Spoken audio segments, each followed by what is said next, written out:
உலக உணவு தினம்.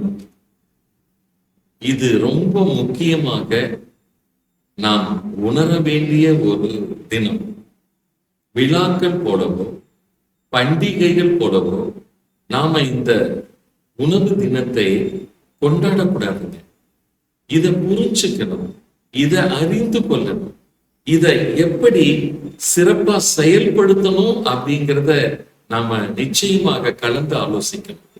ஏன்னா இன்னைக்கு வரைக்கும் இந்த உலகத்துல கால் பகுதியில இருக்கக்கூடிய மக்கள், அதாவது 800 கோடி மக்கள் இருக்காங்கன்னா அதுல கால் பகுதி இருக்கக்கூடிய மக்கள், அதாவது 800னா பாதி 400ங்க, கால் பகுதி 200 கோடி மக்கள் உணவுக்கு இன்னும் கஷ்டப்பட்டு தான் இருக்காங்க அப்படிங்கிறது தகவல் சொல்றது.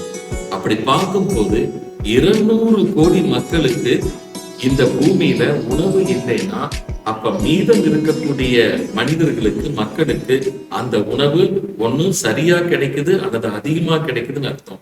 இந்த நாளில் நாம ஏதாவது இந்த உலக உணவு தினத்திற்கு நன்மை செய்ய வேண்டுமானால் நாம் உண்ணுகின்ற உணவை வீண் பண்ணாம இருக்கணும், அதை சேமிச்சு வைக்கணும். நம்முடைய உணவு நமக்கானது, அடுத்தவங்களுடைய உணவை அடுத்தவங்களுக்கு கொடுப்பதற்கு நாம் இன்னைக்கு திட்டமிடுவோம். ஆத்ம நமஸ்காரங்கள். வாழ்க வளர்க.